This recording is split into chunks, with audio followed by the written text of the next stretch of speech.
اور دین ہمیں اسلام دیا، ایمان کی بھی دولت بخشی، اللہ کا بھی پیغام دیا۔ فرمایا تم مسلم سارے آپس میں بھائی بھائی ہو، مل جل کر رہو، گھل مل کے رہو، منظور جو اپنی بھلائی ہو۔ اس بند میں شاعر صاحب فرما رہے ہیں کہ نبی پاک صلی اللہ علیہ وسلم نے ہمیں جس دین کی انہوں نے تعلیمات ہمیں دی، اس دین کا نام اسلام ہے، اور ہم مسلمان ہیں۔ ہمیں ایمان کی دولت بخشی، ہمیں اللہ تعالیٰ کا پیغام دیا، ہمیں نیکی کا پیغام دیا، ہمیں ہدایت بخشی، اور ہمیں بتایا کہ سارے مسلمان آپس میں بھائی بھائی ہیں، اس لیے ہم سب کو مل جل کے رہنا چاہیے، اور ہمیں تفرقے میں نہیں پڑنا چاہیے، ہمیں اتحاد سے کام لینا چاہیے، ہمیں ایک دوسرے کی مدد کرنی چاہیے، ٹھیک ہے۔ اور یہ سب اللہ تعالیٰ کا پیغام ہے جو ہمیں نبی پاک صلی اللہ علیہ وسلم کے ذریعے پہنچا۔ اس نعت کا آخری بند ہے کہ فرمایا دور کرو تکلیفیں تم آفت کے ماروں کی، معذوروں کی، مجبوروں کی، بیماروں کی، بیچاروں کی۔ وہ ماہ عرب ہی اے نیر، اپنا تو جہاں میں سہارا ہے، ہو جائیں فدا اس نام پہ ہم، یہ نام ہی ایسا پیارا ہے، ماشاءاللہ۔ اس بند میں ماہ عرب سے مراد ہے عرب کا چاند۔ ماہ کا مطلب ہوتا ہے چاند، اور فدا کا مطلب ہے قربان ہو جانا، آفت کے مارے یعنی پریشانی میں مبتلا لوگ، ٹھیک ہے۔ تو جیسے کہ پہلے بند میں بتایا کہ ہم جو مسلمان ہیں، بحیثیت مسلمان ہمیں آپس میں مل جل کے رہنا چاہیے، کیونکہ سب مسلمان آپس میں بھائی بھائی ہیں۔ اسی طریقے سے جب ایک مسلمان اگر کوئی تکلیف میں مبتلا ہے تو ہمیں اس کی مدد کرنی چاہیے، ٹھیک ہے۔ بلکہ بحیثیت مسلمان ہمیں سب انسانوں کی مدد کرنی چاہیے، معذور، مجبور، جس کا کوئی سہارا نہ ہو، جس کا کوئی چارہ گر نہ ہو، اس کی ہمیں مدد کرنی چاہیے، اس کا ہمیں سہارا بننا چاہیے۔ اگر کوئی پریشانی میں مبتلا ہو تو ہمیں اس کی پریشانی دور کرنی چاہیے۔ تو اسی تعلیمات پر عمل کر کے، نبی پاک صلی اللہ علیہ وسلم کی تعلیمات پہ عمل کر کے ہی ہم دین و دنیا میں فلاح پا سکتے ہیں، ہم بہتر زندگی گزار سکتے ہیں، ہم نیکی کی راہ پہ چل سکتے ہیں۔ اس طرح حضرت محمد صلی اللہ علیہ وسلم کا آپ جب بھی نام سنیں، آپ ان پر درود شریف پڑھ کر بھیجیں، ان پر تحفہ بھیجیں درود شریف کا ان کے پاس، اور یہ تحفہ ان تک پہنچتا ہے، فوراً پہنچتا ہے، اور یہ ان کی شان ہے کہ ہم ان کے لیے درود پاک کا تحفہ بھیجیں جب بھی ان کا نام سنیں۔ تو جلدی سے درود شریف پڑھ لیجئے تاکہ ہم مزید ایکسرسائز کریں۔ ہماری جان، مال، بہن، بھائی، ماں باپ نبی پاک صلی اللہ علیہ وسلم کے نام پہ قربان۔ یہ نام اتنا پیارا ہے جس نے ہمیں نیکی کا راستہ بتایا، جس نے ہمیں صحیح غلط کا راستہ بتایا۔ ہزاروں درود ان پر، ہزاروں سلام ان پر۔ جلدی سے درود شریف پڑھ لیجئے۔ اب اس نعت میں شامل مشکل الفاظ اور ان کے معنی سمجھ لیجئے۔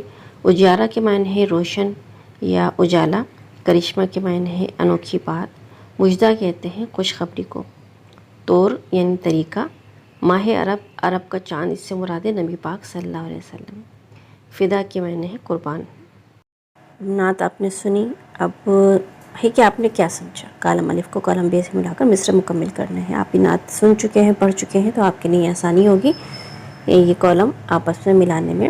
پہلا ہے کہ کیا خوب کرشمہ قدرت کا، اس کو ملا دیجئے دنیا والوں سے دکھلائے، کالم بے سے۔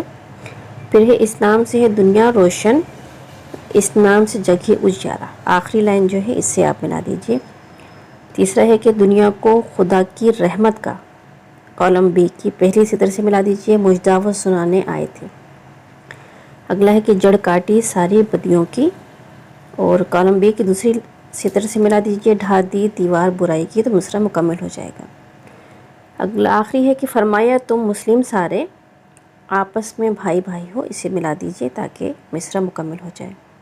اب مصرعوں کے سامنے دیے ہوئے حروف کی ترتیب درست کر کے الفاظ بنائیں اور خالی جگہ پر کریں۔ اب آپ دیکھیے کہ کچھ بے ترتیب سے حروف لکھے ہوئے ہیں، ان کو آپ کو ترتیب میں دیکھ کر ایک لفظ بنانا ہے جو ان خالی جگہ کو پر کر سکے۔ تو پہلا ہے کہ اللہ نے اپنی رحمت سے، جو الفاظ ہیں ان کو آپ ترتیب سے کریں گے تو صحیح لفظ رحمت بن جائے گا جو ہم اس خالی جگہ میں لکھیں گے۔ دوسرا ہے اور دین ہمیں اسلام دیا۔ تیسرا ہے ہو جائیں فدا اس نام پر ہم، اور پھر ہے کہ ایمان کی بھی دولت بخش، اس میں لفظ دولت آئے گا، اور آخری میں لفظ پیغام آئے گا۔ تو یہ تمام حروف کو آپ ترتیب دے کر ان خالی جگہ کو پر کر دیجئے۔ اب کچھ سوالات ہیں، ان کے جوابات آپ کو لکھنے ہیں کہ پہلا سوال ہے کہ عرب کا چاند کون سی مبارک ہستی ہیں اور انہیں چاند کیوں کہا گیا ہے؟ اس کا جواب ہے کہ حضرت محمد صلی اللہ علیہ وسلم کو عرب کا چاند کہا گیا ہے کیونکہ ان کی آمد سے جہالت کے اندھیرے ختم ہو گئے تھے۔ دوسرا سوال ہے کہ حضرت محمد صلی اللہ علیہ وسلم نے اللہ تعالیٰ کا پیغام ہمیں کس صورت میں دیا؟ تو اس کا جواب ہے کہ حضرت محمد صلی اللہ علیہ وسلم نے ہمیں اللہ تعالیٰ کا پیغام اسلام اور قرآن مجید کی صورت میں دیا۔ تیسرا سوال ہے کہ نبی کریم صلی اللہ علیہ وسلم نے ہمیں کس کی تکلیفیں دور کرنے کا حکم دیا؟ اس کا جواب ہے کہ نبی کریم صلی اللہ علیہ وسلم نے ہمیں ناداروں، مجبوروں اور بیماروں کی تکلیفیں دور کرنے کا حکم دیا۔ پھر سوال ہے کہ حضرت نبی کریم صلی اللہ علیہ وسلم نے ہمیں دنیا میں رہنے کا کیا سبق دیا؟ اس کا جواب ہے کہ نبی کریم صلی اللہ علیہ وسلم نے ہمیں نیک کام کرنے اور برائیوں سے بچنے کا سبق دیا۔ آخری سوال ہے کہ اس نعت کا دوسرا بند اپنے کاپی میں خوش خط لکھ کر اس کی نثر بنائیں۔ دوسرا بند ہے کہ بندوں کو خدا کی رحمت کا مجدہ وہ سنانے آئے تھے، کس طور سے ہم دنیا میں رہیں خود رہ کے بتانے آئے تھے، نیکی کا پڑھایا ہم کو سبق، دکھلائی راہ بھلائی کی، جڑ کاٹی ساری بدیوں کی، ڈھا دی دیوار برائی کی۔ اب یہ تو نظم کی صورت میں ہے، تو ہم اس کو نثر میں یعنی سبق کی طرح سے ہم لکھیں گے۔ تو اس کو اس طرح سے لکھیں گے کہ نبی کریم صلی اللہ علیہ وسلم نے انسانوں کو اللہ کی رحمت کا پیغام دیا اور اپنے عمل سے دنیا میں رہنے کا طریقہ بتایا، نیکی کی تعلیم دی اور برائیوں کا خاتمہ کر دیا۔ اب لفظوں کا کھیل ہے، اس میں مثال کے مطابق نعت میں سے ہم آواز الفاظ کی جوڑیاں بنا کے لکھیں، یعنی ایسے الفاظ جو ہم آواز ہوں، جن کے سیم ساؤنڈ ہوں، جیسے انہوں نے مثال دی ہے دکھلائی برائی، تو اس طرح سے ہم نعت میں سے ڈھونڈ ڈھونڈ کے لکھیں گے جن کے سیم ساؤنڈ ہوں یا ہم آواز اردو میں کہتے ہیں۔ تو پیارا اجیارا، پیغام اسلام، ہم ان کے جوڑے بنائیں گے۔ پھر ہے سہارا پیارا اور سنانے بتانے، اور آخری ہے بیماروں کے ساتھ ہم نے جوڑی بنائی ہے بیچاروں کی۔ تو اس طرح سے یہ بھی ہمارا مکمل ہو چکا ہے۔ اب ہے قواعد سیکھیے۔ دیے ہوئے الفاظ کو الف بائی ترتیب سے لکھنا ہے، یعنی کہ حروف تہجی کے اعتبار سے لکھنا ہے، جو حرف پہلے آتا ہے وہ لفظ میں پہلے لکھنا ہے۔ تو پہلے میں آئے گا بیماروں، کیونکہ بے پہلے آتا ہے، پھر دوسرے میں جہاں، تیسرے میں دولت، چوتھے میں رحمت، پانچویں میں سبق، چھٹے میں عرب، ساتویں میں فدا، آٹھویں میں لفظ کرشمہ آئے گا، نویں میں مجدہ لفظ آئے گا، اور دسویں میں ناداروں، کیونکہ نون ان سب سے آخر میں لفظ آتا ہے۔ تو اس طریقے سے یہ بھی مکمل ہو چکا ہے۔ اب دیکھیے کہ مثال کے مطابق نعت میں سے 5 اسم نکرہ اور 5 اسم معرفہ چن کر کاپی میں لکھیے۔ تو اسم نکرہ آپ جانتے ہیں، اس میں عام کو کہتے ہیں، یعنی کہ کوئی بھی عام لفظ، اور اسم معرفہ کہتے ہیں کسی بھی خاص لفظ کو، کسی بھی خاص نام کو۔ تو اس میں نکرہ میں یعنی اس میں عام میں جو اس نعت میں لفظ آئے ہیں وہ ہے سہارا، کرشمہ، برائی، بھائی، جڑ، پیغام۔ یہ تقریباً 6 لفظ ہم نے لکھے ہیں۔ اور اس میں معرفہ یعنی اس میں خاص کی بات کریں، کسی بھی خاص قسم کے نام کی، تو وہ اسلام، مسلم، محمد، اللہ، ماہ عرب اور نیر، یہ اس میں خاص، یہ اس میں معرفہ میں شمار ہوں گے۔ اب دیے ہوئے جملوں میں اس میں نکرہ کی گرد ہمیں یہ باکس بنانا ہے، ڈبہ بنانا ہے، اور اس معرفہ کے گرد دائرہ بنانا ہے۔ تو میں نے نیلے رنگ سے باکس بنا دیا ہے اور لال رنگ سے میں نے دائرہ بنا دیا ہے۔ آپ دیکھیے، اب پہلا جملہ ہے، یہ میری اردو کی کتاب ہے، تو اردو اس پہ معرفہ ہے، اور جو اس پہ نکرہ ہے وہ کتاب ہے۔ تو میں بلو رنگ سے اس کو نیلے رنگ سے باکس بنا دیا ہے۔ دوسرا ہے جنگل میں چیڑ کے درخت ہے، چیڑ اس میں معرفہ ہے اور درخت اس میں نکرہ ہے۔ تیسرا ہے مجھے پاکستان کا ہر شہر پسند ہے، پاکستان اس میں معرفہ ہے اور اس میں نکرہ شہر ہے۔ سمندر میں ویل مچھلی تھی، سمندر اس میں نکرہ ہے اور ویل اس میں معرفہ ہے۔ اب ہے عائشہ نے پھل خریدے، عائشہ اس سے معرفہ ہے، خاص نام ہے، اور پھل بہت عام سی بات ہے، اس میں نکرہ ہے۔ سونا ایک قیمتی دھات ہے، سونا اس میں معرفہ ہے، جس کو سرخ رنگ سے میں نے سرکل بنا دیا ہے، اور دھات اس میں نکرہ ہے۔ دی ہوئی عبارت غور سے پڑھیں اور پوچھے ہوئے سوالوں کے جواب دیں۔ میں یہ عبارت پڑھ رہی ہوں اور جواب بھی آپ کو بتا دوں گی۔ حضرت محمد رسول اللہ خاتم النبیین صلی اللہ علیہ وسلم اللہ تعالیٰ کے پیغمبر اور دونوں جہانوں کے سردار ہیں۔